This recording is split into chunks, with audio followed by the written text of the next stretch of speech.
বেফাকের বর্তমান মহাসচিব মাওলানা মাহফুজ সাহেব দামাত বরকাতুহুম এর উপর আপত্তি ও তার নিরসন। মাওলানা মাহফুজ সাহেবের বিনয় আর চমৎকার আখলাক সম্পর্কে কে না জানে। এই বিনয় আর আখলাক উলামায়ে কেরাম আর তালেবে ইলমদের মধ্যে তাকে নিয়ে গেছে অনন্য উচ্চতায়। কিন্তু অত্যন্ত দুঃখের বিষয়, কিছু মানুষ অনাকাঙ্ক্ষিতভাবে আমাদের সামনে এমন কিছু প্রমাণ পেশ করছেন যা তার এই বিনয় এবং আখলাককে চরমভাবে প্রশ্নবিদ্ধ করতে পারে। এমনকি তার আমানতদারিতা এবং স্বচ্ছতার ব্যাপারেও শক্তিশালী সন্দেহ সৃষ্টি করতে পারে। আমরা এখানে প্রথমত বেফাকের তৎকালীন মহাসচিব মাওলানা আব্দুল জব্বার রহমতুল্লাহ আলাইহির স্বাক্ষরিত একটি ইত্তেলানামা দেখছি, যাতে সেপ্টেম্বরের 17 তারিখ দেওয়া আছে। এই ইত্তেলানামার বর্ণনায় এতটুকু স্পষ্ট যে মাওলানা মাহফুজ সাহেবকে কোনো একটা আন্দোলন বাবদ যে টাকা দেওয়া হয়েছিল তার হিসাব তিনি এখনো দেন নাই। এখানে এটা উল্লেখ আছে যে বারবার বলার পরেও তিনি এই হিসাব জমা দিচ্ছেন না।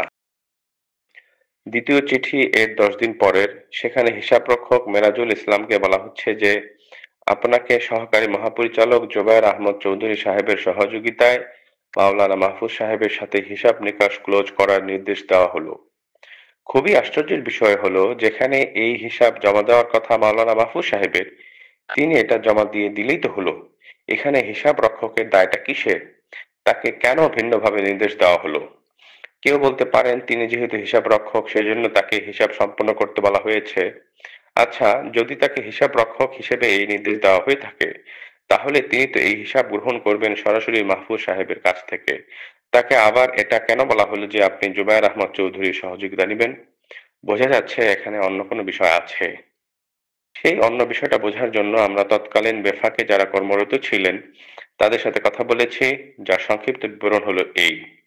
2016 সালের 1 সেপ্টেম্বর বাংলাদেশ কওমি মাদ্রাসা শিক্ষা বোর্ড বেফাকের উদ্যোগে ইসলাম বিরোধী নারীনীতির বিরুদ্ধে একটি মানববন্ধন আয়োজন করা হয়। বেফাকের উদ্যোগে যে কোনো কর্মসূচি হলে সেই খরচ সাধারণত বেফাকের পক্ষ হতেই করা হয়ে থাকে। সেই হিসেবে 1 সেপ্টেম্বরের মানববন্ধন সফল করতে মাওলানা মাহফুজুল হককে বেফাকের পক্ষ হতে 7 লক্ষ টাকা প্রদান করা হয়। উদ্দেশ্য ছিল সেই টাকা তিনি বিভিন্ন মাদ্রাসা ছাত্রদের মানববন্ধনে উপস্থিতি বাবদ যাতায়াত ভাড়া হিসেবে ঢাকার বিভিন্ন মাদ্রাসায় বিতরণ করবেন। মাওলানা মাহফুজ সাহেবের কাছ থেকে এটাই আশা করা হয়েছিল যে তিনি এই টাকা সুচারুভাবে বিতরণ করবেন এবং বিতরণ শেষে তার যথাযথ হিসাব বেফাকের কাছে অর্পণ করবেন। কিন্তু আফসোসের বিষয় হলো, এই টাকা বিতরণ করতে গিয়ে তিনি স্বচ্ছতার প্রতি খেয়াল রাখতে পারেননি। নিজের একান্ত ভাজন গুটি কয়েক মাদ্রাসায় অল্প পরিমাণ টাকা দিলেও অধিকাংশ মাদ্রাসা এর থেকে বঞ্চিত হয়। কিন্তু তারপরও যদি তিনি কোন কোন মাদ্রাসায় এই অর্থ বিতরণ করেছেন তার স্বচ্ছ হিসাব বেফাকের কাছে অর্পণ করতেন, তাহলে তার উপর প্রশ্ন ওঠার সুযোগ ছিল না। বেফাকের মিটিংয়ে মাওলানা মাহফুজ সাহেবকে কয়েকবার মিটিংয়ে এই বিষয়টি সুরাহা করার জন্য বলা হয় এবং ভাউচার পেশ করার জন্য সময় দেওয়া হয়, কিন্তু তিনি এই বিষয়ে কোনো পাত্তাই দেননি। এক পর্যায়ে বেফাকের খাস কমিটিতে এই বিষয় নিয়ে আলোচনা ওঠে, সেখানে মাহফুজ সাহেবকে শোকজ করার বিষয়ে সিদ্ধান্ত আসে। কিন্তু তিনি যেহেতু শেখুল হাদিস সাহেবের সন্তান, শোকজ শব্দটি তার সাথে মানানসই না, তাই শোকজ শব্দটির পরিবর্তে ইত্তেলা নামে বেফাকের প্যাডে প্রকাশ করার ব্যাপারে সিদ্ধান্ত হয় এবং এই ইত্তেলা নামাটি তাকে প্রেরণ করা হয়। পাশাপাশি হিসাব রক্ষককেও ভিন্ন একটি ইত্তেলা নামে পাঠানো হয়। এই তথ্যটি তখন অনেক মানুষ জেনে যায়।